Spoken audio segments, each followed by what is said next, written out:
What is going on, YouTube people? Neo Cards and Comics here. The Sunday show, the week in review, the week that was, the week that never will be. I don't know. Here we are, a week before football season, or 2 weeks, I guess, before football season really kicks off. I have my main fantasy football draft tonight and my second most important league tomorrow night. Both in-person leagues that I've been in since late 90s, early 2000s. So try to keep this one short and sweet, probably a little more news heavy. Kind of see how things shake out here. Just a couple little notes. I will be attending the Ship Shawana card show. Locked that in earlier today. Also recording this video much earlier in the day on Saturday than normal. So if anything wild happens, I don't know about it yet. But lock that in. I will be at the trade night Sunday night. We'll be at the show on Monday. I also, very ahead of the game, I have booked my hotel for next year's National. I just decided to go ahead and lock it in. I didn't want to mess around. We booked something that was fully refundable up until like 3 days before or a week before or something. So it's not like, if something changes or life events or whatever happens, that I can't get out of the room. But I figured, you know what? Just lock it in, not worry about it.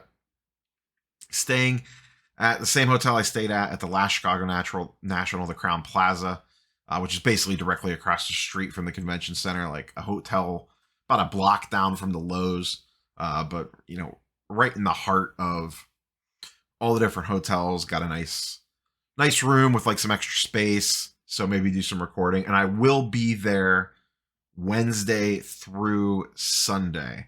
Typically I come in on Thursday, but this time I decided to come in on Wednesday.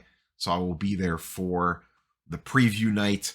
And we'll, that's the plan anyways. Obviously that's a long time from now. But I just wanted to get that locked in and taken care of. I would recommend looking into it. And if you think you have an inclination of going, just book the room and get something that you can cancel. Because room rates are probably only going to get more expensive the closer we get to the show.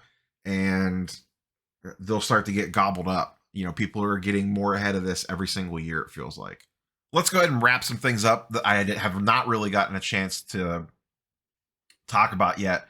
They ripped the second 86 Fleer box. Ken Golden, teamed up with Whatnot as I don't want to say replacement box, because Ken Golden reached out to me on the video that I did, and I exchanged some DMs with him. He did confirm that the people from the first box that was ripped at the National got all those cards. There were some questions about what actually happened to those cards. Those all got sent to the people that won those positions in that first break. And then this break, they got all the cards from it as well. So obviously tons of eyes were on this box break, as I talked about. Marketing genius, kind of from all standpoints, in regards to the PR, the publicity, the eyes, the number of people talking about both Whatnot and Golden. Smart decision all around. They more than made up the cost of the box on marketing, social media, buzz, awareness, all that stuff. I watched bits and pieces of it. I was kind of filtering in and out of the live stream as it was happening. And listen, I get it, Tinfoil Hat Brigade. It really seems like there's a segment of people that just want to create something going sideways, or nitpick something apart to like will an issue or a problem or shenanigans into existence. This box seemed fine. Yeah, it was light on Jordans. It had 2. Is that in the realm of possibilities? Yes. It had 3 stickers. The cards looked pretty good. The packs looked pretty good. People were like doing CSI Las Vegas forensic level analysis on the sticks of gum coming out and how they were sticking and how much powder residue there was. And like, guys, come on. Like, people just have, I don't know if it's such a hard time accepting that this box was most likely legit. Yeah, it was BBCE wrapped. This one seemed fine. But like I said, a segment kind of want to create this narrative around it that things were weird with it or something was off or blah, blah, blah, blah, blah. Like, not everything is a massive conspiracy theory. Like, I understand that's what, like, drives a lot of stuff. Trust me, I'm aware more than most because I know personally what, if I make a more dramatic video, shall we say, about drama, guess what? It outperforms a lot of other stuff. And I thought about maybe talking about this in a video completely by itself, and I still might have, like, kind of like a state of content right now. But like, that drives clicks, drives views, drives engagement, the whole 9 yards. It feeds the beast, and people eat that stuff up. I get it, but like, can we focus on things that are actually going sideways, going wrong? Like, there's plenty of stuff in the hobby that's broken that needs fixed. They gave away a second box. The first one, 100%, should have been called out, was called out. And look what happened. Because all that happened, a second box was ripped and those people were taken care of. Now, everyone wants to go fishing on this one. It seemed relatively fine. It was a little light on Jordans. And then I saw, after the fact, and I did not see the whole video. I saw the clips from Lamine and Card Porn and some other stuff that, Ken went live and was burning the wax packs of 86 Fleer because people were questioning / accusing that what happened to the empty wax packs? Are they going back to BWCE for them to Frankenstein another box together and all this and that? And so, I think Ken got a little perturbed about it. I don't blame him. Went live and was burning packs and ripping them up out on his porch or something. To be fair, I did not catch the full video of that, so I'm sure there'll be content made about it. But a part of me kind of gets it. They try to do the right thing and then people go at them. And like I said, I get it. There's legit stuff that you could probably go after Golden and Ken for from the past. I just don't know that this is particularly one of them. But that's the nature of the beast that we live in right now. People just, everyone wants a conspiracy and everything. So it is what it is. That was really probably the biggest thing of the week. I never really got a chance to talk about it. The second biggest thing of the week is, and I know I've done a lot of content on this already. Spider-Man Marvel Metal came out this week. Very hot product, very fun rip. One of the wildest packs I have ever seen in my life, sports or non-sports, was opened late during my live stream. If you missed that, I did post it as not a short, but like a little 3 or 4 minute video on Saturday. Go check that out. That video, wild. I've never seen anything like that before in any type of card, sports or non-sports. And then Marvel adjacent, CGC is now officially open to accepting Marvel cards. The announcement came out the week prior that they were going to do it. This week, Tuesday, they are now fully accepting submissions. You can go ahead and submit to them. I'm still trying to figure out what I'm going to send them, to be quite honest. So we'll kind of see how that shakes out. But that's a good thing. I think a lot of Marvel actual collectors will submit with CGC. I think people looking to still max profit, probably a lot of them are still going to go PSA. But a lot of the Marvel base, and I see people questioning this, I do like the eBay posts of like sold listings and stuff like that. And people's minds are blown on, oh my God, why is someone spending $1,900 for, a Spider-Man PMG, this, that, and the other thing. Here's the thing that I don't think a lot of people understand on the Marvel card side. The Marvel card side is, though, yes, a lot of evil flippers and sports card guys came in at the beginning of the year. Generally speaking, it's very collector focused. Very collector focused. And there are people that, I know this sounds shocking, actually collect the cards. And they just want to buy them and own them. I know that sounds wild to us sports card guys that just want to buy it and sell it as fast as humanly possible for 10% more than what we bought it for. But there are people out there, and I know that there's people on the sports card side too, don't get me wrong, that actually like to collect things. Wild times, I know. Wild times. That's why there's demand for that stuff. That's what drives the price. There are a lot of people collect whole characters that, regardless of what comes out, they're going to go after everything. And when you have numbered items that are rare and they're a character that has a big fan base behind it, that's going to drive prices. Like I said, I know it's wild times. People don't understand why some of this stuff sells for what it does. That's a big reason why it sells for what it does. So exciting times on the Marvel side. A lot of fun stuff going on over there. Be careful, if you don't get caught up in the FOMO of this stuff, especially if you're buying singles, unless it's something super rare. Just be a little cautious out there. That's all. So, transitioning over real quick, little quick word from our sponsor, the B Sports Shipshawana show. We talked about it earlier. It is coming up next weekend. 1 week from today, I will be traveling to Shipshawana, Indiana. Trade night the night before at 6 p.m. The show the next day from 8:30 to 3 p.m. 180 some tables. Absolutely fantastic show. And if you missed it, Brad sponsored a couple videos here on the Sunday show for the last few weeks. I had him on, not a sponsored video or anything like that. It was my idea when he reached out to me about this. I said, hey, let's sit down and have a conversation about running a card show. If you didn't get a chance to watch that video, and I know it was a little bit longer than a lot of stuff that I typically put out, I think it was like 35 minutes or so. That video dropped on Thursday. Go back and find that. There's some real good juicy nuggets in there if you're ever curious about like the inner workings of putting a show together, how to kind of take, because this used to be like a 60 table show, how they kind of leveled it up from a 60 table show to a 180 table show and kind of turned it into a little bit of a regional show, which it wasn't originally. So if you're ever curious about the inner workings of a card show, highly recommend going back and checking out that video. That was on Thursday, I believe. Pretty easy to find there. So let's go ahead and dig into market movers. Obviously, if you want to check out market movers on your own, link in the description down below. First month for $1. And then you can have all the fancy charts and graphs on your own. Like I said, we'll kind of keep this back section of this pretty quick because I have a draft to get to.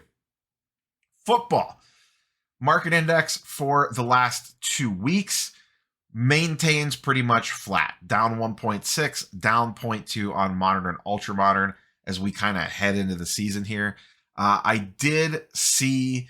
the other thing that I meant to mention was the Burbank Card Show was going on this weekend. I haven't gotten a full report from that, but if anyone was there, please in the comments down below, let me know. That show seemed wild. Absolutely wild. A couple notes that I saw come out of it in regards to the vibe is football was definitely moving, but basketball was really picking up steam in regards to transactions, like people looking for it, wanting to buy it. And we're kind of heading into that now. Summer's wrapping up. Football's about to actually start, and people are looking to get into the next thing before it actually takes off. So as we talked about at the National, I always like to move out of football and start to move into basketball. And I'm going to guess you're probably going to start to see that same thing more globally now. Once football season starts, then it's dependent on what the guys do. Probably do another kind of football market video before the season officially starts here in a week or two. But, we're in that section. One person that is starting to pick up steam that has been pretty quiet all summer, Patrick Mahomes. His silver PSA 10 is still flat. To be fair, though, one has not sold in 10 days. Last one did 3,700. That's down 8%. This is a 30-day look back. Optics, though, which have transacted a little bit more and more recently, are starting to pick up, especially on the mid to lower end. Base is up to 950. That's a 15% increase over the last 30 days. And the hollow is up 26%. That's a $500 increase over the last 30 days. It does seem Mahomes is starting to get a little buzzy. He's had a very quiet offseason in regards to pricing, in regards to buzz. He was one of the guys at the National that kind of just wasn't moving. No one was really asking about him. And you're starting to see some narrative coming out of the football world, not sports cards, like just general football, People talking up their offensive line, how he's going to have so much more time, this, that, and the other thing. So we'll see what happens. I've been hard on Mahomes and Mahomes pricing, especially early in the year. He very well could, if he comes out and puts a run on, could his card prices go up? Absolutely. I still have some concerns about the weapons and also about the level up of competition in the AFC as a whole. Could I be right? Yes. Could I be wrong? Yes. We'll find out together. So we'll see where prices go. I think I'll probably do something right before the season starts, kind of like checking in on all the key quarterbacks and see, as like a baseline of where they're at and kind of see where things go once the season starts rolling. Switching over to basketball real quick. Once again, last 2 weeks on the Market Pulse, ultra modern rather, is perfectly flat, 0% change. Modern down slightly, minus 2.4%. But you are starting to see some uptick in things, even though it's not huge. 5% a week here, 3% a week here. Nothing crazy, but you're definitely seeing way more green on the basketball side of things than you have in a while. Talked about that last week and the week before as well, that it does seem like NBA is starting to pick up. I'll be very curious to see what the vibes are at the SHIP show, with it being a week before the season, actually just days before the season officially starts for football. But we're only 6 weeks away from NBA camps firing. Actually, the NBA season starting is like 7 weeks. Mid-October, I believe, is when the NBA season starts. So it's going to be here before you know it. Baseball, a couple quick things to note. The index is down slightly on ultra modern, down 3.5%, modern up 2%. Once again, over the last 14 days. I like to look back at a little longer time frame on these. The two big things that happened, or actually the biggest thing that happened, was the J-Rod extension went into effect. We'll see what that does with pricing, and we'll kind of talk about that in a second because he's having an absolutely fantastic year. And then the other thing is Aaron Judge still continues to pick up steam. I pulled this as an example. This is his 2013 Bowman Chrome Prospect Refractor. Over the last 30 days, this is up 20%, a $570 increase on that. I'm sorry, last 2 weeks, not 30 days on this one. So his stuff continues to climb and climb and climb. If he gets, a little spicy on that home run chase, things could get interesting, and he could get a lot of buzz, shall we say, focused in around him. The last thing I want to talk about is kind of circle back to that J-Rod discussion. And I've talked about this before, but this is Julio Rodriguez's 2019 first Bowman Chrome prospect. This is his auto, PSA 10, pop 216 on this. This is sitting at $2,400. So here we are, way back before the season started.